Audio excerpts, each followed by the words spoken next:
Bonjour à tous, très content de vous rencontrer. Bouillon, Aramen et de... Donc, oui, Marshall et moi, on est des partners in crime. On est un vieux couple, comme dirait. Merci tout le monde. Je m'appelle Marshall Spratt. Ça, c'est mon partenaire Jonas Bélanger-Imbo. Et ensemble, nous et les fumistes. Bonjour tout le monde. Donc, oui, Marshall et moi, on est des partners in crime. On est un vieux couple, comme diraient nos conjointes respectives. On a passé plus d'une décennie à travailler ensemble à la gestion de projets aux productions internationales du Cirque du Soleil.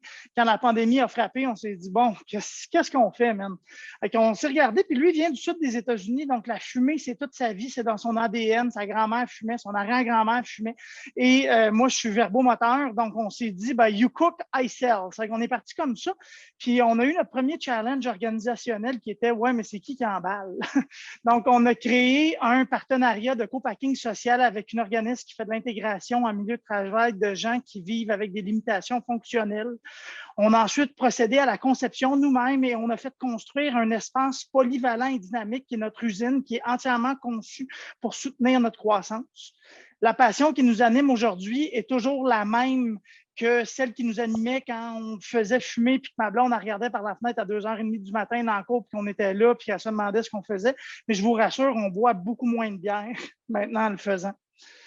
Quand vous pensez à fumoir artisanal, vous pensez tout de suite à du bacon, des effilochés, du jambon, des rillettes, des ailes, des ribs. Bien, je vous rassure, on a vraiment tout ça.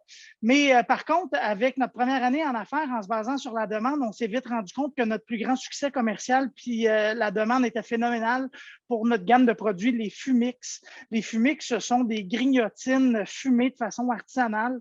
On a commercialisé le Fumix classique en 200 grammes qui est vendu 7,50 $ dans un emballage 100% recyclable. Et on a maintenant ces deux petits frères qui sont le Fumix épicé et le Fumix S'mores. Les Fumix font partie de l'industrie de la fabrication des aliments à grignoter au Canada, ce qui représentait 4 milliards en 2021 et qui était partagé parmi 284 entreprises. Si on va de façon un peu plus pointilleuse dans le marché, notre clientèle, c'est réellement 57% de la des consommateurs qui sont représentés par ce qu'on appelle les curieux non structurés, les foodies et les gourmets occasionnels.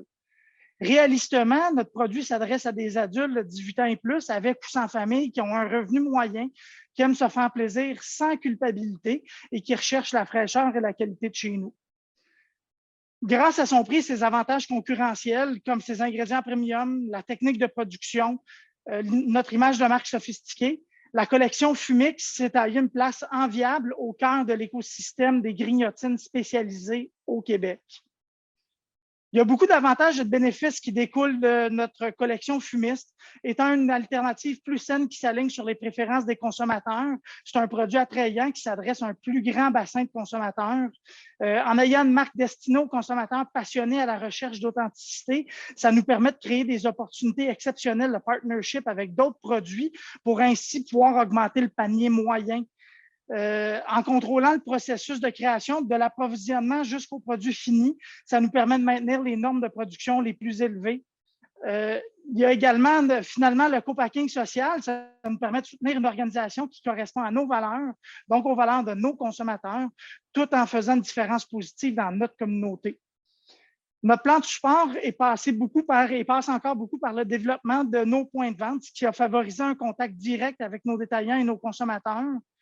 On a bâti une image de marque humaine et accessible tout en créant un fort sentiment d'appartenance auprès de notre marque, que ce soit à travers les activités de dégustation chez les détaillants, nos présences dans les marchés d'été, dans les grands événements, les promotions également. On vient également de prendre le contrôle de fumix.ca pour éventuellement faire une plateforme interactive, donc où il pourrait y avoir des concours. On a signé 40 détaillants DSD dans les 3 derniers mois de 2021. Je tiens à préciser avec du repeat business, donc c'est vraiment un travail de longue haleine et on a l'intention d'en signer 50 supplémentaires en 2022. On a déjà 20% de ce chiffre-là d'atteint aujourd'hui. Dans un contexte d'épicerie de grande surface, l'emplacement idéal pour nos produits est réellement dans l'allée des microbrasseries parce que ce sont d'excellents compléments qui pourraient ensemble faire augmenter le panier moyen. Notre plan de communication repose actuellement sur 4 moyens principaux qui nous permettent de rejoindre notre communauté. Le plus puissant pour favoriser un engagement, c'est vraiment le bouche à oreille. On est chanceux parce qu'on prêche beaucoup aux convertis. Ensuite, on a les médias sociaux qu'on utilise avec parcimonie et intelligemment pour bâtir une communauté numérique engagée. Finalement, il y a notre infolettre et les journaux. Aujourd'hui, on est devant vous parce qu'en considérant la taille du marché des aliments à grignoter au Canada et notre capacité de production, on peut réalistement vous proposer une mise en liste progressive dans toutes les succursales IGA et IGA Extra du Québec dès le printemps 2022. Et je tiens à prendre un instant pour remercier le CRAC pour cette super opportunité aujourd'hui, ainsi que nos partenaires qui travaillent sans relâche, la manufacture à Sainte-Agathe, la SADC des Laurentides et le groupe Conseil IDP. Merci. Excellent, merci Jonas. J'en profite pour mentionner l'importance de vendre, hein, de savoir vendre, de savoir présenter son produit. Je crois que tu nous as donné un très bon exemple de comment bien le faire de façon synthétique en respectant le temps. Donc, bravo pour ton pitch commercial. Excellent. Qui est-ce que j'ai dit à qui je donnais la parole? Je crois Mireille cette fois-ci, hein, qui commence? Sans problème, je peux commencer. Okay. Alors, premièrement, je seconde Yannick. Définitivement, une excellente présentation. On sent la passion en arrière du projet, en arrière des produits. Donc, vraiment, très belle présentation. J'ai définitivement quelques questions pour vous. Alors, je vais commencer un peu plus par rapport au magasin ou à la distribution que vous avez actuellement en lien avec les 40 magasins. Dans quel type de point de vente vous vendez actuellement? En ce moment, on vend dans des DBSQ, des épiceries fines. On a quelques backdoors et des microbrasseries qui, exemple, le Fumix se vend aussi à la caisse de 3 kilos. Donc, il y a plusieurs microbrasseries qui le servent en bol dans leur taproom. Puis, c'est principalement ça nos marchés actuels. OK, parfait. Bien, c'était aussi une des questions que j'avais pour vous, à savoir, est-ce que vous regardez aussi la possibilité de vendre votre produit dans un autre type de format ou dans un autre créneau que le magasin de détail? Parce que définitivement, vous l'avez dit, ça va très bien avec la microbrasserie. Donc, est-ce que c'est quelque chose que vous avez dans votre plan d'affaires, de continuer à vendre en vrac ou oui. en grande quantité? Oui, tout à fait. Et ce qui est intéressant, c'est que ça faisait partie de notre plan d'affaires au départ quand on a démarré notre entreprise. Et ça va vite quand tu es en entreprise. Ce qui est cool maintenant, c'est que c'est les micros qui nous contactent. Donc là, cet après-midi, on s'en va chez Sir John à la chute. Puis, c'est les micros vraiment qui viennent nous chercher. C'est qu'il y a vraiment une belle demande. OK, super, excellent. Je dois aussi peut-être souligner que j'aime bien aussi là, justement votre co-packing social. C'est une excellente façon d'encourager localement, puis aussi d'avoir un côté social à votre entreprise. Définitivement quelque chose que je tenais à ressouligner. Moi, j'ai une question par rapport aux produits tels quels en lien avec une vente au détail, donc en grande surface.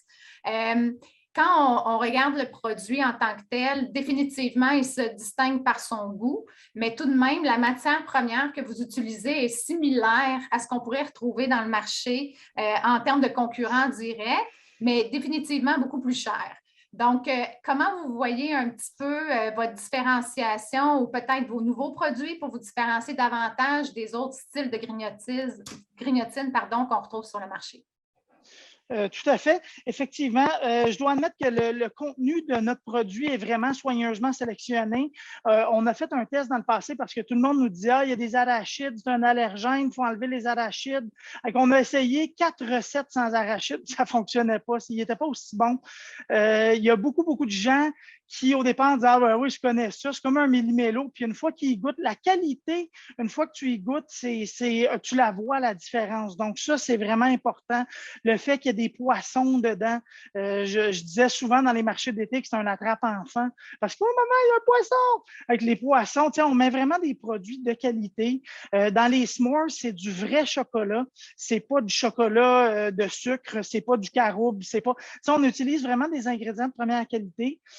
Au niveau du positionnement du prix, c'est sûr que vu que c'est un produit qui est ultra transformé avec des ingrédients premium, puis avec la fluctuation en ce moment, on est très confortable avec le prix qu'on a en ce moment. Si on avait besoin de jouer avec la structure de prix, on serait à l'aise de le faire en jouant avec le grammage pour essayer de trouver quelque chose parce qu'on est quand même à 200 grammes. Donc, on a de la marge encore, mais on a déjà, comme vous l'avez constaté, on n'en a pas parlé, on va parler de l'éléphant qu'il y a dans la pièce, on a déjà changé le branding en très peu de temps pour être capable d'arriver et de faire une belle présentation aujourd'hui. On ne voulait pas changer le format tout de suite non plus.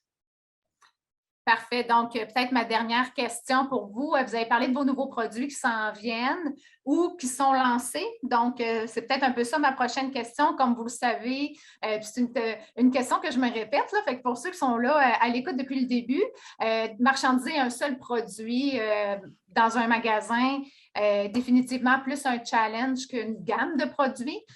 Donc, pour avoir des chances de succès, il vous faut une gamme de produits. Alors, est-ce que votre gamme est arrivée ou elle s'en vient? Elle a-t-elle été testée jusqu'à maintenant? Oui, tout à fait. Comme je ne l'ai pas présenté la slide aujourd'hui que moi avec mon anglicisme, mais il y avait dans la présentation qu'on vous a envoyé nos milestones du projet. Et effectivement, c'est d'ici l'été, parce qu'on est encore sur le banc d'essai avant de pouvoir commercialiser à grande échelle. Nos recettes sont établies, sont faites. On a des partenariats à travers ça avec des entreprises de sauces piquantes pour notre épicé. Donc, c'était de travailler tout ça. C'était ambitieux d'arriver puis de dire, ben ça, on l'a aujourd'hui, malgré qu'on a les recettes. On présentait vous proposer un produit fini qui a été testé et retesté, mais tout à fait, les deux autres produits, les deux autres petits frères, comme je les appelle, suivent de pas très loin. Bien, je pense que vous l'avez dit, c'est important d'y aller étape par étape puis de faire les bonnes étapes. Fait que vous avez des plans ambitieux, mais je pense qu'il ne faut pas sauter les étapes, puis il faut s'assurer d'avoir le buy-in, on va dire ça encore une fois, un anglicisme de mon côté, sur une gamme complète de produits avant de se lancer en marché. Fait que j'arrête là-dessus, Yannick, je vois que… Est-ce que je peux rajouter une chose? Oui. Vous m'avez dit par rapport à notre co-packing social, je tiens à préciser, vous nous suivrez. On participe au concours Ose entreprendre cette année dans la volet Faire affaire ensemble, qui est d'ailleurs supporté par Desjardins avec Interaction Travail Laurentide. Excellent. Laurent? Je vais tenter d'être complémentaire. Mireille a toujours d'excellentes questions, puis c'est super bien ciblé sa mise en marché. Alors, je vais faire comme j'ai fait jusqu'à présent. Je vais essayer de faire le pont aussi entre la capacité de production puis la mise en marché. D'emblée, j'aimerais mentionner que si le premier cuisine aussi bien que parle le second, franchement, ça doit être les prochains produits aussi vont être aussi bons. D'abord, la première chose, je voudrais savoir, dans le plan, je disais que suivant les prochains investissements en termes de fumoir, on aurait une capacité de production à 13 500 sacs par semaine. Puis là, je ne veux pas trop faire de chiffres, mais quand je fais des petits calculs rapides, ça m'amène à 162 000 sacs par année.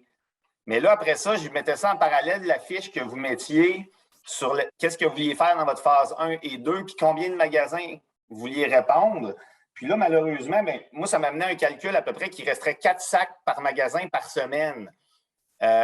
Comment on réconcilie les ambitions de servir puis de produire, puis de desservir le marché avec la capacité de production actuelle? Bien, excellente question. Ça, c'est la beauté de la chose parce que ça, c'est un problème qui se règle relativement facilement. Ça prend de la machinerie, ça prend du temps, ça prend de l'organisation. Quand on a acheté le fumoir supplémentaire qu'on est sur le point de recevoir actuellement, il n'y avait pas de présentation à Sobeys dans l'équation.